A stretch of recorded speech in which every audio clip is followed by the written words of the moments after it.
Mary Dawn from Bakersfield Mist will be here. David Lopresti up and Dominique Tyne are here for Vero Beach Art Club to talk about Art Trail.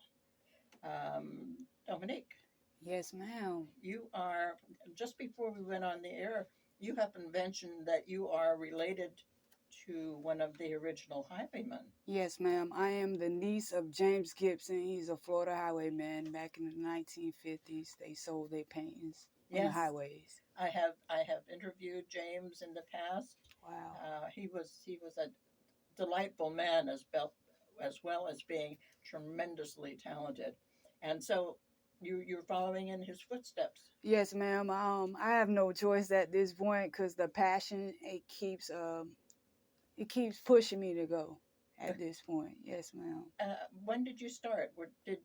I started at an early age. It started with sketching, but my whole family is artists, and that's what pushed me to keep going.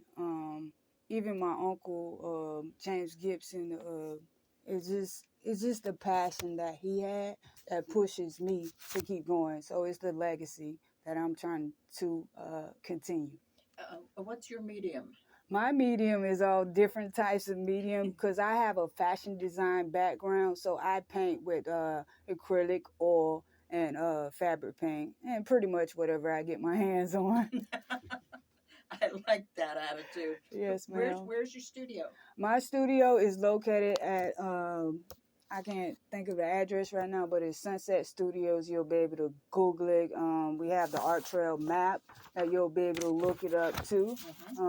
But it's mostly done out of the home, out of the garage, so you'll be able to see all the back scenes that we produce our artwork. And will you have art for sale as well? Yes, ma'am.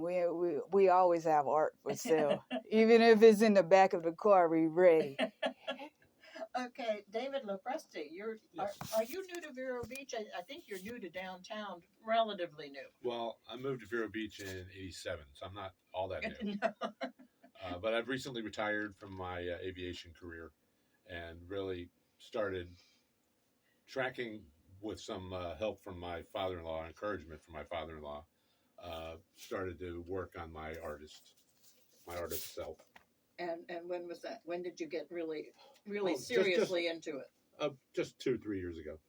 And you have recently opened a gallery, or Yes, am I just recently hearing about I it? think you're just recently hearing about it because we've been open for about a year. Okay. And it's kind of a different place. It's not downtown. It's off behind Chili's. There's a little strip place back there, and there's 4 galleries. Behind what? The Chili's restaurant. Oh, okay. So All it's right. off of one. It's Okay. kind of a neat little tucked away little backwater spot. Yes, I've been back there. I'm trying to think what street that is.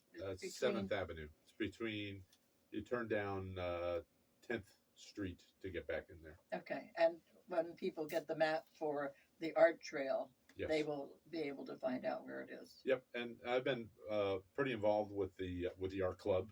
That's a great club. We've, with COVID and everything, there were a lot of changes because the club used to be based in the museum. Yeah, they're still there, but It's still there in spirit more than actuality because we do have an office there. But all the real work when COVID hit and the museum pretty much closed down, our membership didn't want to just stop. So the club found a space that's open downtown, the old Tiger Lily location. Yeah, beautiful and moved spot. in there, and it was like a breath of fresh air because necessity is the mother of invention. We had to do something. So the new gallery has a market space. It has classroom space, and the club is standing up on its own. We've doubled in size since COVID days. Wow, membership is doubled? Yes, Just it's about exciting. doubled. It's Wow. exciting. And there are so many opportunities for members and for the community. We do a different exhibition every month with a different theme up in the main gallery portion. That's mirrored also back in the back room there where there's a market space Right. for artists.